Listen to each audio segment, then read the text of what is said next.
Amén. ¿Cómo están, amados amigos y hermanos? ¿Cómo están en esta tarde? ¿Están contentos? ¿Están felices de estar acá una vez más? Qué bueno es ser iglesia, ¿no? Yo digo, no sé qué les pasa a ustedes, pero yo no me imagino la vida sin la iglesia.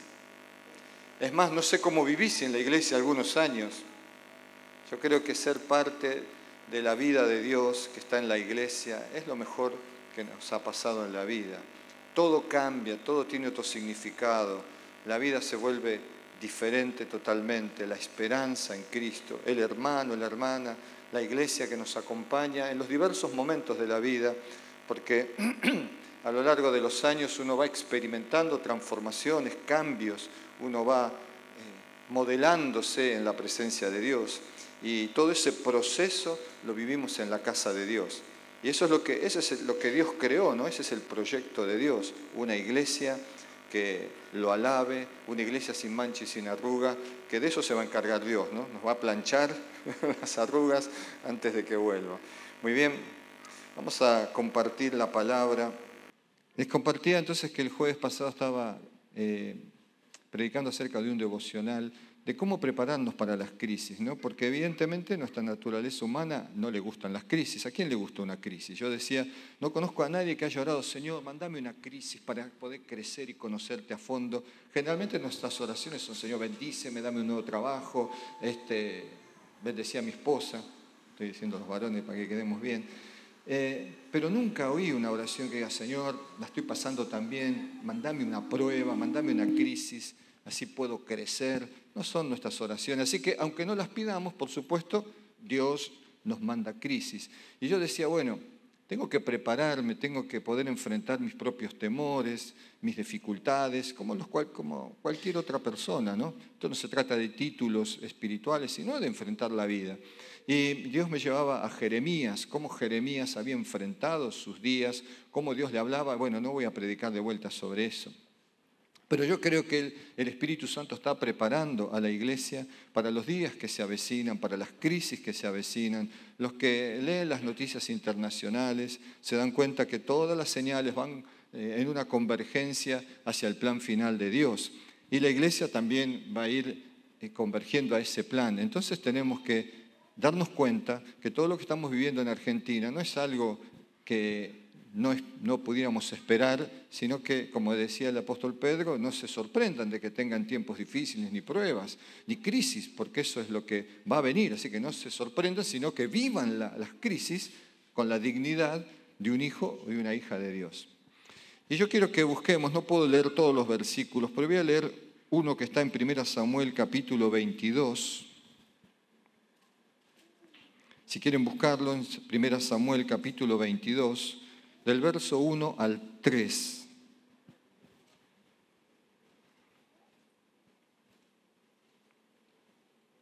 Dice, entonces David salió de Gat y escapó a la cueva de Adulam. Al poco tiempo sus hermanos y demás parientes se unieron a él allí. Y luego otros comenzaron a llegar, hombres que tenían problemas, o que estaban endeudados, o que simplemente estaban descontentos. Y David llegó a ser capitán de unos 400 hombres.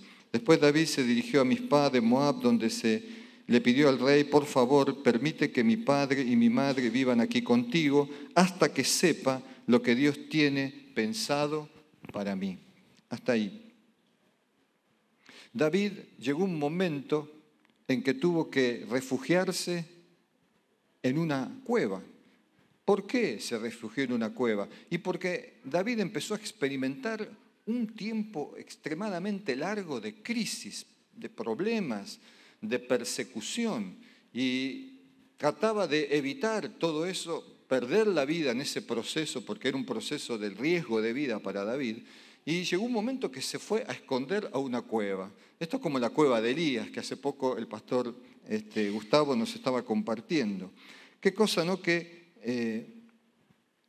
Dios nos muestre la intimidad de ciertos hombres de Dios, porque como yo siempre les digo, las historias de la Biblia, de sus personajes, son historias nuestras.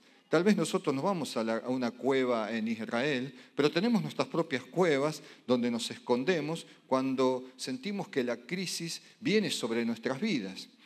Y cuando vienen las crisis, como le pasó a David, perdemos la perspectiva. El problema de la crisis es que nos desubica de las realidades espirituales. La crisis tiene ese poder, como si fuera un imán, de atraernos la mirada, de poner nuestra mirada en la problemática, en la complejidad de lo que nos sucede, en vez de seguir mirando a Jesucristo. O sea, las crisis nos desorientan, nos dejan paralizados, no nos permiten caminar en la voluntad de Dios. Y entonces puede pasar como a un hombre tan consagrado como David, que llega un momento de desesperación que va a esconderse. O sea, qué cosa que no está en los planes de Dios que la iglesia se esconda. Nunca estuvo en los planes de Dios que Israel se escondiera.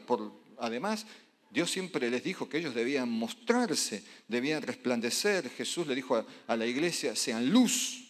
O sea, el plan de Dios no es que en una crisis vayamos a una cueva o metamos como el avestruz la cabeza en el hoyo, sino todo lo contrario. Dios anhela que nosotros enfrentemos las crisis. Ahora, en la vida de David fue muy fuerte la crisis, porque ustedes piensen, David, cuando empezó este proceso de persecución por parte de Saúl, que lo llevó a esconderse en determinado momento, habían dejado atrás días gloriosos para él. ¿Está bien? Cuando Samuel lo ungió, o sea, piensen que David había sido ungido por un hombre como Samuel, con aceite sobre su cabeza, y ahora estaba en una cueva. A veces nos pasa a nosotros que hemos vivido días gloriosos con el Señor y de golpe una crisis nos asusta, como Elías, y nos vamos a esconder, huimos de la confrontación de la crisis, de ponerle el pecho a las balas, diría en una expresión más común. Quedaron atrás los días en que David le cantaba a Saúl con un arpa o escuchaba también los cantos de la gente que decía que había matado a 10.000, que era un vencedor, que era un exitoso en la guerra, y de golpe se encontraba en una crisis. Pero ¿cómo puede ser? Todos esos días ya parece que no existen más, como a vos. Cuando te agarra una crisis de algún aspecto, te olvidás de todas las bendiciones que Dios te dio, de todas las cosas que Dios hizo en tu vida. Parece que desaparecen de la visión que nosotros tenemos. Atrás habían quedado los días de felicidad casado con la hija del rey. Es como que pasaron 10 años de que te casaste en el Señor y de golpe una crisis matrimonial te hace olvidar todas las bendiciones. Como que te metes en una cueva, te aislás simplemente porque has tenido un conflicto matrimonial y te olvidás de las promesas que le hiciste al Señor, de los días lindos que viviste, y parece que la crisis opaca todo aquello que viviste antes y hace que te quieras esconder o que no quieras enfrentar la crisis. Eso nos pasa más de una vez. Atrás, en la vida de David, quedaban los días en que se sentaba a la mesa del rey y era un distinguido miembro del poder de aquel entonces. Tal vez en algún momento de tu vida estuviste sentado con gente de gran estima, que estuviste a lo mejor en el seno de un liderazgo y de golpe una crisis te sacó de allí y parece que ya nunca más vas a volver. ¿Y qué haces? En vez de tratar de recuperarnos, ¿qué hacemos? Nos escondemos, nos apichonamos, como si Dios pensara que no podemos salir nunca de ese lugar. Cuando se metió Elías en la cueva, le dijo, ¿qué haces, Elías, acá? Cuando nosotros nos metemos en una cueva frente a una crisis, no vas a escuchar otra voz de Dios que te dice, ¿qué estás haciendo acá? ¿Por qué te metes en una cueva? ¿Por qué te apichonás frente a esta situación? ¿Por qué no me mirás a mí y buscas la solución?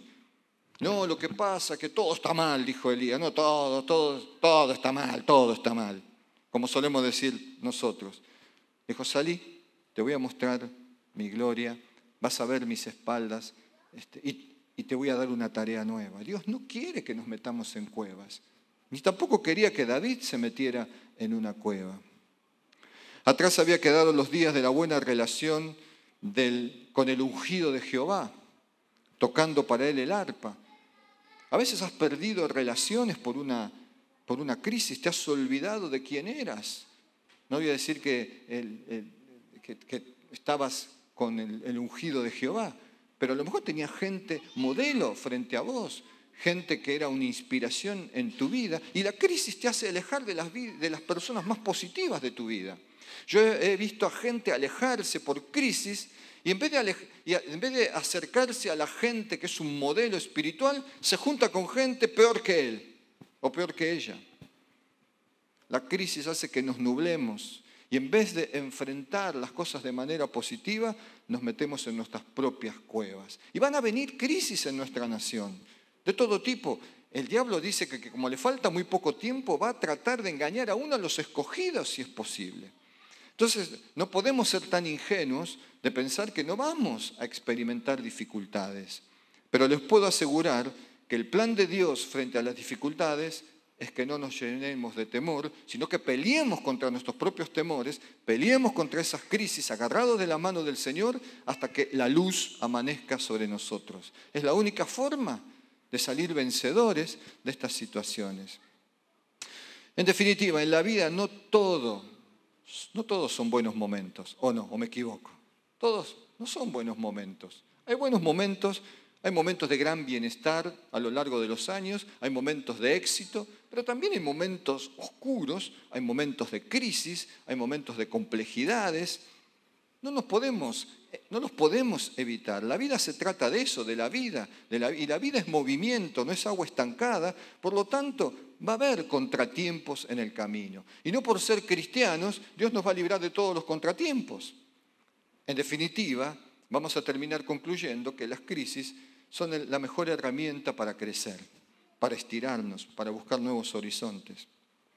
Además, por otro lado, también Dios permite las crisis porque nosotros no sabemos qué hacer cuando el éxito viene a nuestra vida. Cuando todo nos va bien son los tiempos más peligrosos que tenemos.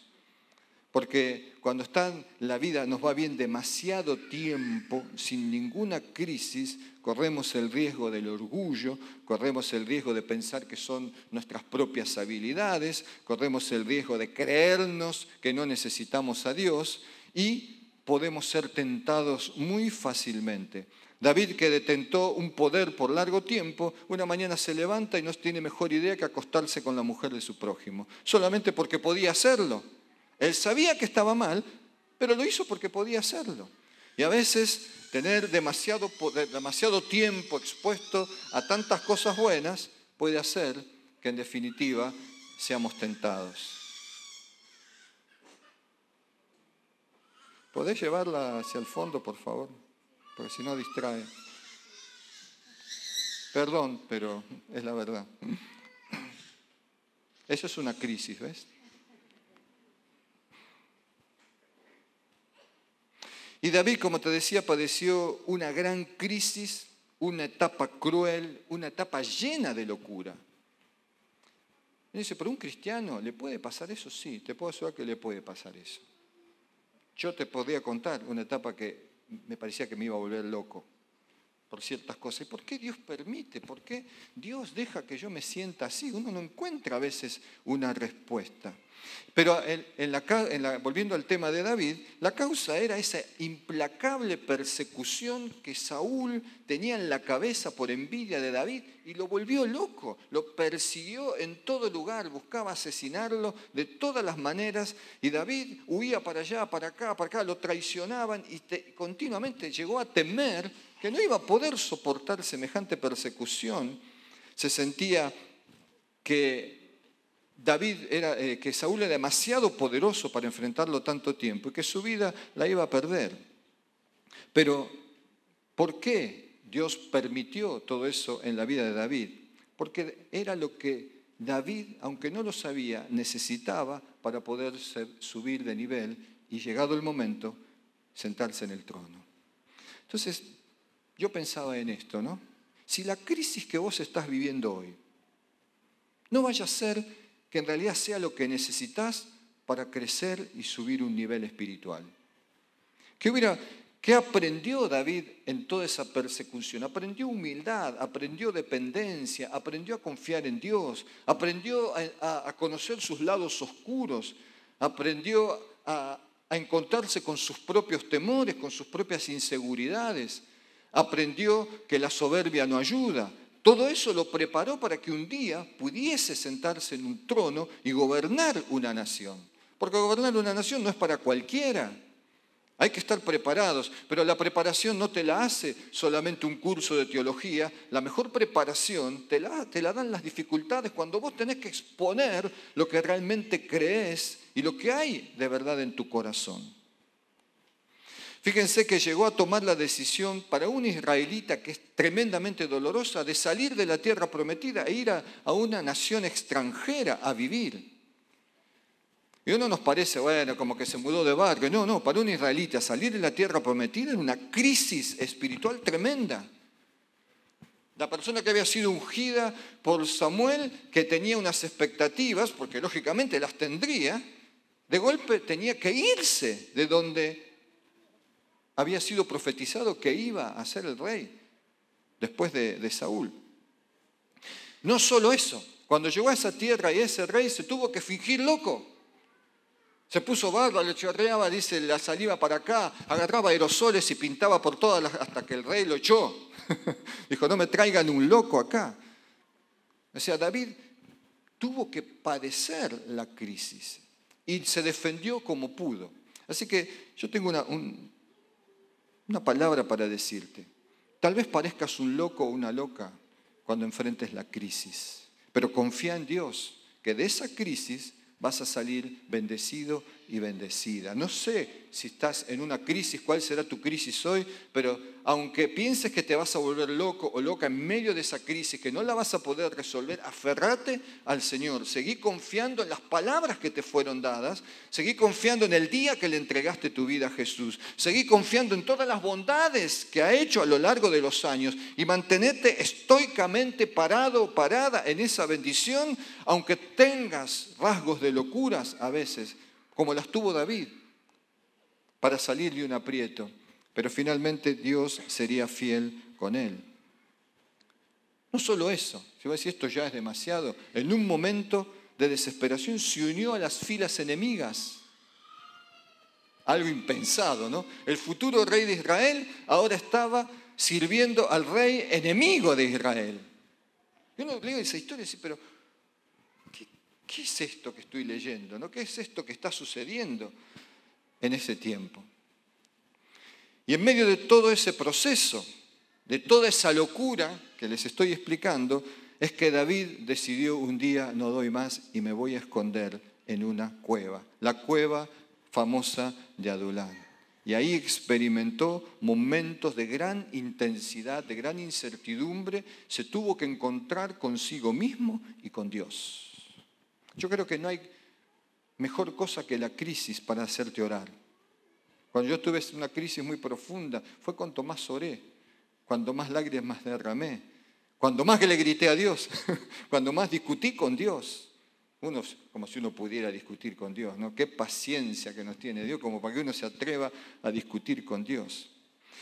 Y David se habrá preguntado, como a veces vos y yo nos preguntamos, ¿por qué Dios permite tanto abuso?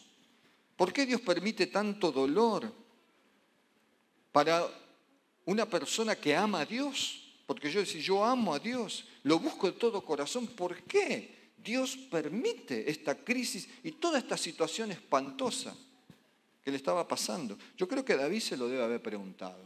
Porque si David era hombre como nosotros, tendría emociones como nosotros, pensaría como nosotros solemos pensar, pero era un hombre conforme al corazón de Dios. ¿Y dónde se demostró que era un hombre conforme al corazón de Dios? En la crisis, en el momento límite. Es ahí cuando él probó que era un hombre conforme al corazón de Dios. Todo ese proceso lo ayudó a llegar a la estatura y el nivel que él necesitaba.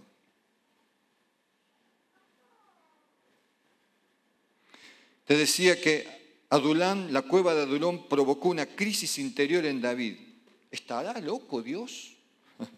¿Se habrá arrepentido de sus promesas? ¿No te pasó alguna vez? Y capaz que ya no me quiere más. Capaz que ya no quiere que lo sirva. Capaz que ya no perdí mi lugar en el liderazgo. Porque a muchas personas le ha pasado y dicen, no, ya Dios, ya lo perdí todo. David se habrá preguntado, ¿se habrá arrepentido Dios de haberme ungido? ¿Se puede confiar en un Dios que parece decidido a no intervenir en mi crisis. Están por asesinar y Dios no hace nada. No le habla a Saúl para decirle, che, estás equivocado. No manda a sus ángeles para que me rodeen y me defiendan, que me tengo que andar escondiendo, yendo a pueblos donde me traicionan a pesar de que los ayudé. Eso diría David. Pero la cuestión es que así como David aprendió en la crisis, vos y yo podemos aprender en la crisis. ¿Qué aprendió David en la crisis? Aprendió liderazgo. David fue líder bajo la unción de Saúl. Era capitán de su ejército, bajo una estructura que no dependía de él.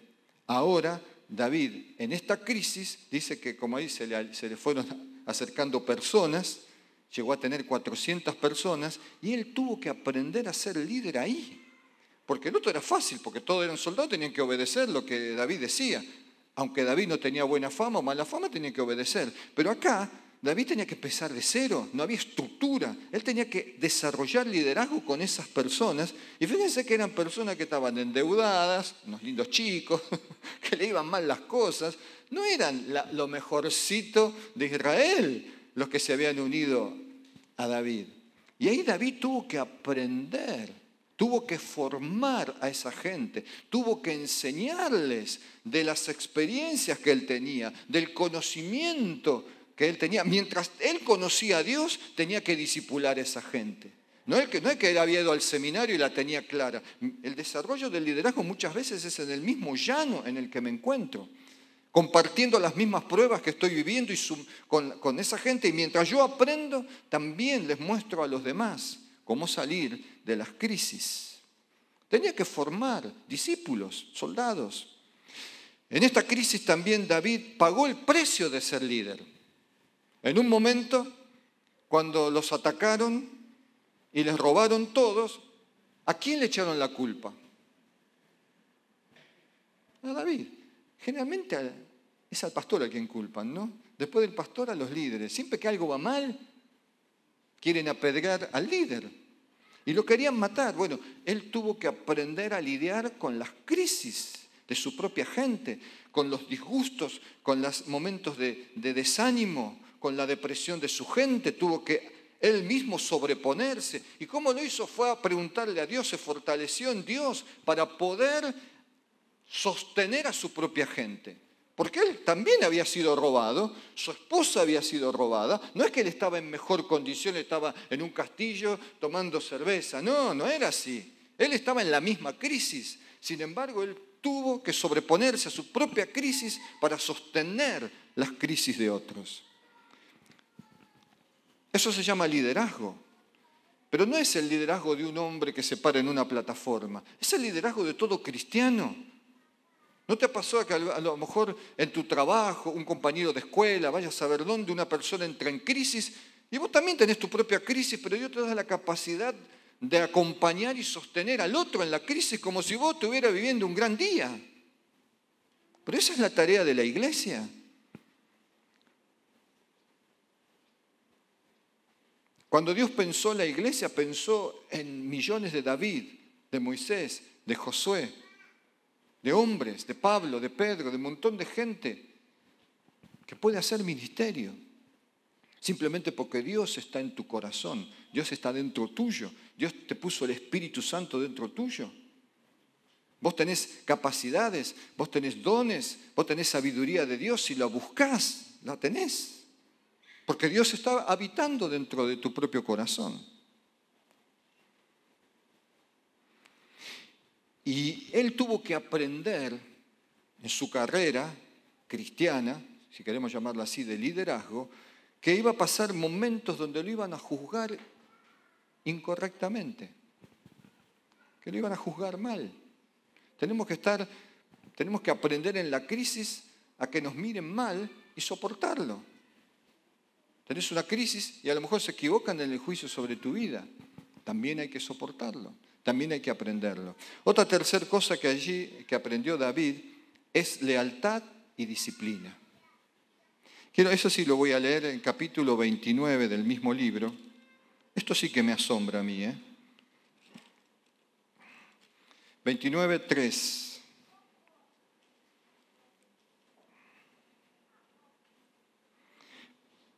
David estaba en las tropas enemigas entre los filisteos. Piensen eso, David entre los filisteos. Pero los comandantes filisteos reclamaron, ¿qué hace aquí estos hebreos? Y Aquis, que era el rey, les dijo, este es David, el siervo de Saúl, rey de Israel. Él ha estado conmigo por años y no he encontrado en él ninguna falta desde que llegó hasta el día de hoy. Así que Aquis finalmente mandó traer a David y le dijo, juro por el Señor que has sido un aliado confiable. Pienso que debes ir conmigo a la batalla porque no he encontrado una sola falla en ti desde que llegaste hasta el día de hoy. Tremendo. Aún estando en un lugar incómodo, aún estando en un lugar que seguramente él sabía que no debía estar, que no era su futuro, sin embargo ahí mostró el carácter. Ahí fue leal, fue disciplinado, hasta los enemigos de Israel, el rey que iba a pelear contra Israel, con otras tropas, otros ejércitos, decía de él un buen testimonio. Aun cuando estás en una relación mala, en una relación equivocada, en un trabajo desagradable, ¿puede tu jefe decir algo bueno tuyo? Porque si estás en un lugar que no te gusta, como me ha pasado a mí en algunas veces, estar con gente que no te gusta, estar en un trabajo que sentís que te persiguen o que no estás sintiéndote cómodo, ¿aflojás en cómo haces las cosas, en la rectitud que tenés que tener? Porque lo bueno sería que pase con nosotros como pasó con David. El propio rey dijo, en todos estos años no he encontrado nada que reclamarte. Yo digo que la iglesia, ¿cómo puede ser luz? ¿Cómo nosotros podemos ser luz? Y creo que esta es la manera. David fue luz, aún en un lugar que le era impropio, en un lugar que no era el futuro de él, que no era donde Dios dijo que iba a estar. Sin embargo, uno no puede mostrarse realmente efectivo cuando está en el lugar adecuado, uno tiene que mostrarse íntegro y efectivo, aún cuando está en el lugar inadecuado. Porque si yo solamente voy a probar que hago bien las cosas cuando estoy en un lugar que me gusta, entonces no tengo el carácter suficiente para que Dios me dé más. Pero si yo, cuando estoy en un lugar inadecuado, que no me gusta y bajo presión, sigo haciendo las cosas de manera correcta, sin tener una sola falla, entonces estoy preparado para que Dios me ponga en mucho más. Esa prueba, esa circunstancia en la que David se mostró íntegro, fue el examen final para que él pudiera sentarse en un trono y ser íntegro para gobernar un pueblo. ¿Cuántos pueden decir amén? Claro que sí. Tenemos que soportar. Yo cuando estuve en un trabajo que no me gustaba, tenía un jefe que me degradaba todo lo que podía. En un momento yo me sentí deprimido con eso, ¿no? Y le pedí a Dios que me sacara. Y le pedí a Dios. Y buscaba trabajo. No me tomaba nadie. Fueron como 3 años que buscaba. Hasta me veían que yo salía a buscar trabajo. Porque pedía permiso. Un día un gerente me vio. ¿Viste? Se va. Y le habrán dicho, porque habrá preguntado. Me imagino que preguntó y le habrán dicho por qué. O sea, más mala prensa a tu persona todavía. Y después entendí con el tiempo que Dios quería que yo tuviera victoria en ese lugar, que yo me sobrepusiera a mis emociones, a mis sentimientos y empezara a aplicar mi conocimiento en favor aún de los que me denigraban. Cuando logré eso y empezaron a ver que yo hacía las cosas que ellos querían de la manera que ellos querían, pero las hacía bien, entonces Dios me sacó. Al poco tiempo Dios me dio un nuevo trabajo. Entonces yo creo que eso es lo que le pasó a David. Eso mismo, y eso es lo que te puede estar pasando a vos ahora, en este mismo momento, y en vez de estar despotricando contra esa crisis, cambia la visión y aprovechá la dificultad, la crisis, el mal momento para convertirte en una mejor persona. Porque si Dios me hubiera sacado de ahí, hubiera cometido los mismos errores en el siguiente, en el siguiente, en el siguiente, en el siguiente. Era necesario aprender la lección. Y claro, fueron daños feísimos. Que me levantaba a la mañana y no quería ir a trabajar. Claudia no sabe eso, pero bueno. Una cueva, un desierto, una peña en el caso de Abraham, un monte. Son en definitiva lugares que son una excusa para un momento de crisis que Dios va a utilizar para formarnos como sus hijos para la tarea del reino de los cielos. Jesús va a venir a reinar, ¿estamos de acuerdo en eso? Físicamente va a traer su reino y nosotros vamos a ser colaboradores con coronas, reyes a la par de Jesús. Ahora, ¿ustedes piensan que Él no nos tiene que preparar para eso? Claro, todo este proceso y las crisis venideras son las que nos van a preparar para sentarnos en esos tronos, para que nos coloquen esas coronas, porque hemos pasado la prueba de la integridad en el momento de la crisis, estamos preparados para el gobierno o el cogobierno con Jesús, que no nos merecemos, por supuesto, y es todo gracia de Dios. Por eso tanto Abraham como Elías, como David, como Lot, Sansón, Jesús, Juan el Bautista, todos vivieron crisis, hasta el mismo Jesús, cuando sus discípulos lo abandonaron. Es inevitable no tener crisis. Ahora bien, ¿lo entendimos esto? ¿Estamos de acuerdo? ¿Pueden decir amén? ¿Pueden decir gloria a Dios? ¿Pueden darle un aplauso a Jesús?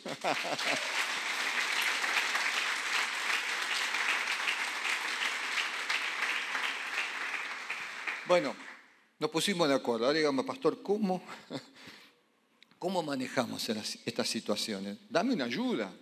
Bueno, Dios nos da una ayuda. ¿Cómo manejamos las situaciones de crisis? Número 1, con paciencia. Con paciencia. No tengo que salir corriendo de la situación. Por eso la Biblia dice en 2 Corintios, al contrario, en todo damos muestras de que somos siervos de Dios, soportando con mucha paciencia los sufrimientos, las necesidades, las dificultades, los azotes, las prisiones, los alborotos, el trabajo duro, los desvelos y el hambre. Ahora, ellos habían vivido crisis con Jesús y ahora estaban preparados para con paciencia soportar lo que viniera. Y estaban aptos. Otro texto dice, en cambio, lo que el Espíritu produce es amor, alegría, paz, paciencia, amabilidad, bondad, fidelidad, humildad y dominio propio.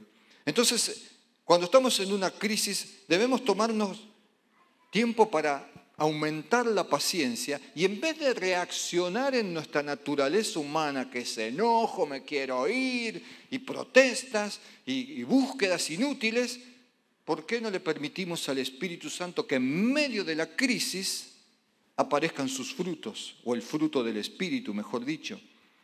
Amor. ¿Sos capaz de amar al que te está complicando la vida? Alegría, ¿podés sonreír en el medio de la crisis? Paz, porque sabés que Dios no te va a dejar eternamente en ese lugar. Paciencia, como te dije, amabilidad. ¿Podés seguir siendo amable con tus perseguidores, con los que te están haciendo la vida imposible, los que te sacan canas verdes, los que te hacen las cosas difíciles? Fidelidad, como David. Humildad y dominio propio. ¿O sos de los que explotamos y salen las cataratas de palabras irreproducibles?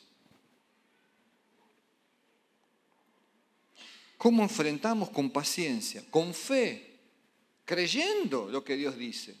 El tiempo que viene, la fe va a ser sumamente necesaria porque vamos a ser probados, nuestra fe va a ser probada. Si realmente lo que decimos creer, lo creemos. Y no hay manera de saber si lo que creo, de verdad lo creo, si no viene algo con que probarlo. Entonces dice, con fe, Timoteo, decía Pablo, hijo mío, te doy este encargo para que pelees la buena batalla con fe y buena conciencia. Hay que pelear la batalla con fe y buena conciencia. ¿Qué más? Te dije paciencia, fe, con carácter como David.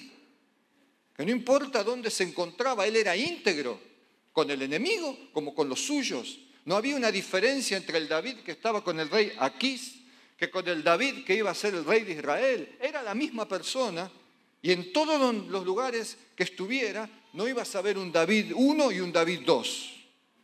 Pero a veces nosotros somos uno en casa y otro fuera de casa. Somos uno en la iglesia y muy distinto cuando vamos a casa o muy distintos cuando estamos en otro lugar.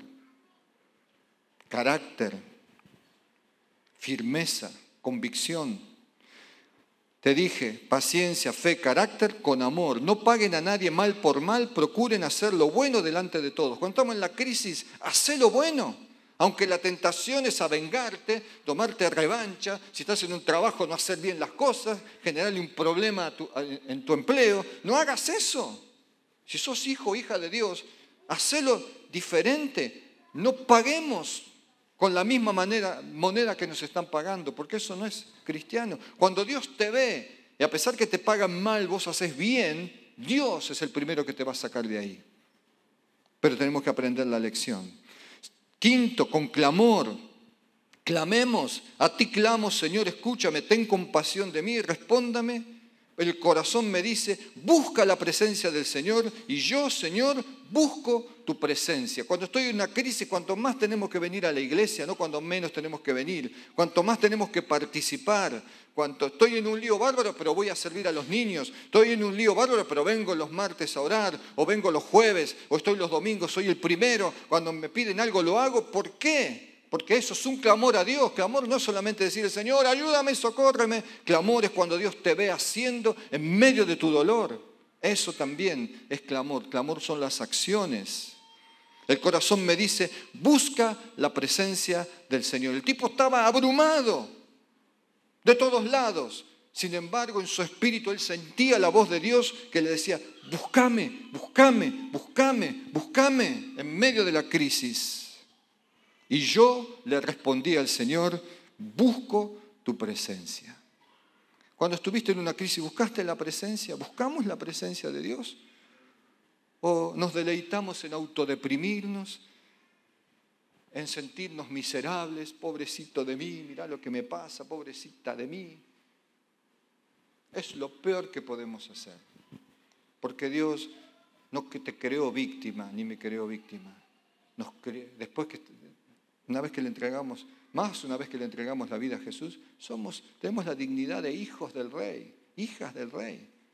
Nunca digamos, pobrecito de mí, porque yo no soy pobrecito. Estaré en dificultades, pero no soy pobrecito. Anteúltimo, con dependencia de Dios. Depender de Dios en los tiempos finales, postreros de la historia humana, es una palabra clave en nuestra vida. Saúl, dice la Biblia, no consultó a Jehová, o sea, no dependió de Dios en un momento de crisis, justo en un momento de crisis. En vez de ir a Dios, no quiso depender de Dios. Y por esta causa, esto es muy fuerte, por esta causa lo mató. Y traspasó el reino a David, hijo de Isaí. Cuando lleguen los tiempos finales, no va a ser un juego. No va a ser que juguemos a la iglesia, a los cristianos, a la adoración, al culto, a lo que sea. No.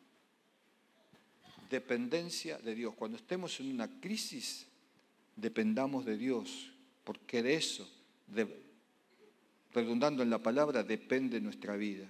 Para que Dios nos bendiga y no nos mate por desobedientes en un momento de gran crisis, porque dice, no, pero Dios es amor, ¿cómo me va a matar por eso? No, tengamos cuidado, porque cuando hay momentos claves en la historia, como fue el tiempo de Ananías y Zafira, ¿qué le pasó cuando quisieron mentirle al Espíritu Santo? Dios los mató por mentirle al Espíritu Santo. ¿Por qué? Porque era un momento clave en el desarrollo de la iglesia, donde Dios no podía permitir la mentira en el nacimiento de la iglesia. Cuando esté en la venida de Cristo y las palabras empiecen a fluir, no va a haber excusas por no depender de Dios. Se lo estoy diciendo con temor de Dios. No va a haber excusa. Hoy por eso desobediente al Señor y Dios tiene todavía paciencia y misericordia. Pero va a llegar un momento que tu falta de dependencia a Dios no le va a gustar nada. Y va a decir, mejor me lo saco antes que haga una catrascada. Esa está en el griego, catrascada. Y último, con esperanza.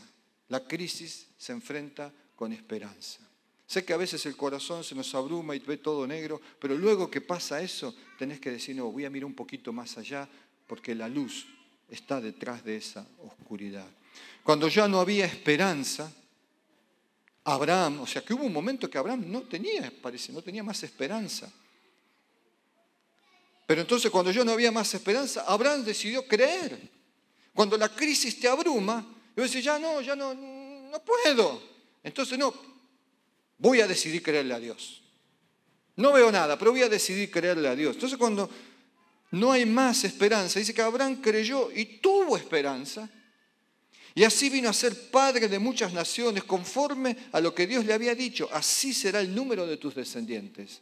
Entonces puede haber un momento en el que vos digas, ya no tengo esperanza de salir de esto, pero como Abraham tenés que decir, bueno, está bien, pero voy a creer igual, voy a perseverar, voy a agarrarme de las promesas de Dios, voy a agarrarme de la lectura, me voy a seguir congregando, pero aunque no siento nada, aunque siento que estoy en oscuridad, aunque ninguna emoción buena me gane, pero yo voy a seguir viniendo, yo voy a seguir adorando, yo voy a seguir sirviendo a Dios, no voy a claudicar, porque sigo con esperanza en mi corazón. Y la esperanza, dice la Biblia, no avergüenza. Amén.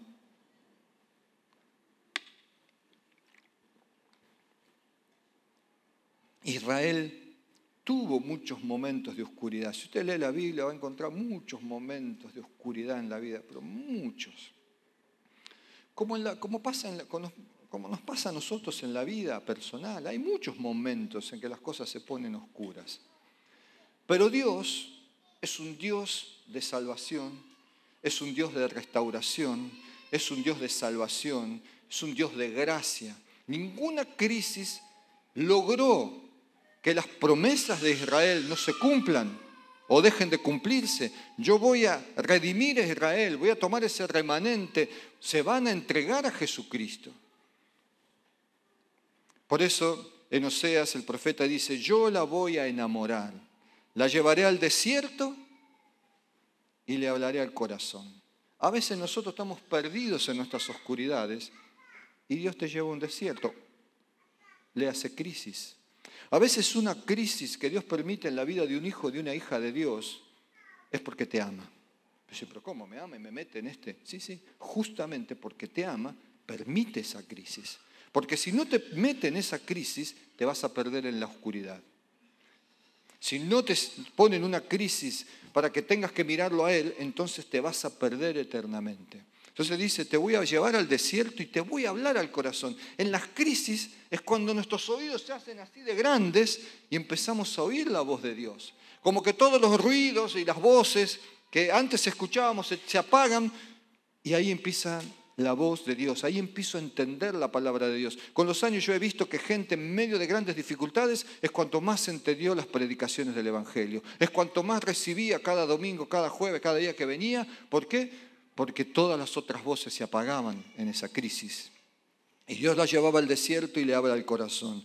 Y luego dice, luego de esa crisis, luego de que Dios te habló, te llevó a ese lugar y vos escuchaste la voz de Dios porque Dios te habló al corazón, luego dice, le devolveré sus viñas. Mucha gente que ha vivido crisis y fueron llevadas a un desierto y enfrentaron, como estamos hablando, su desierto y su crisis a la manera de Dios, han sido enormemente prosperadas. Dios, claro, es un Dios de prosperidad, claro que sí. Quiero decirles que no hay ninguna virtud con ser pobre.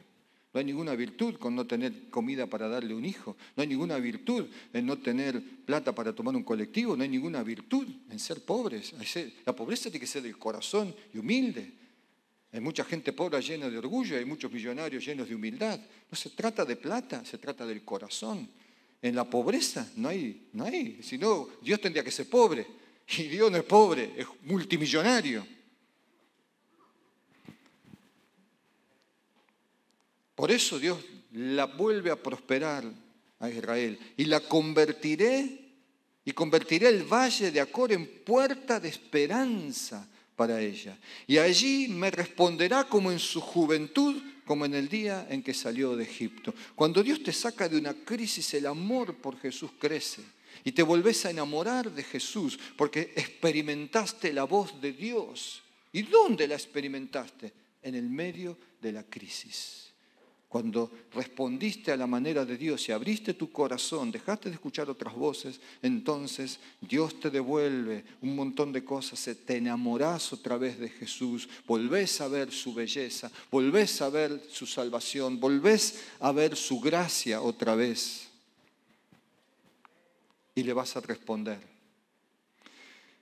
Termino. Jesús, dice la Biblia, nos ama. También sabemos que Jesús ama a la iglesia, o sea, te ama a vos de manera personal, pero también nos ama como cuerpo de Cristo. Y Él es nuestro escudo cuando enfrentamos crisis. Y David dijo a un rey extranjero lo siguiente, después te recomiendo que leas estos capítulos. Cuando él llevó a sus padres a vivir con un rey porque tenía miedo seguramente que Saúl matara a sus padres, que era muy probable que lo hiciera. Lo llevó a tierra enemiga con un rey enemigo para salvar la vida de sus padres. Le dijo, por favor, déjalos vivir acá a mis padres.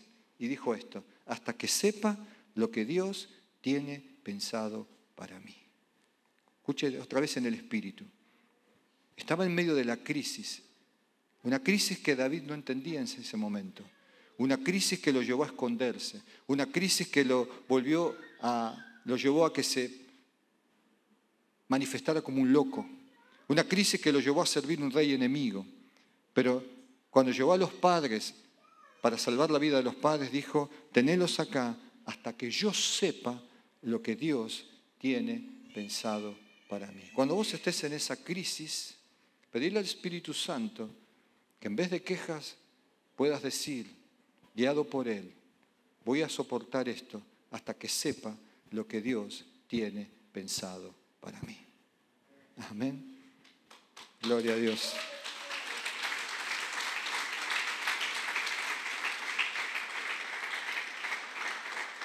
Gloria a Dios. Así que, amados, si estamos en una crisis, en esta mañana vamos a seguir el ejemplo de David.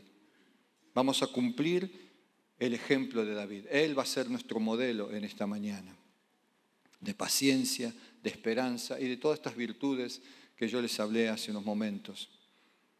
Para que sepamos, hasta que vos y yo sepamos lo que Dios tiene pensado para cada uno de nosotros. Amén.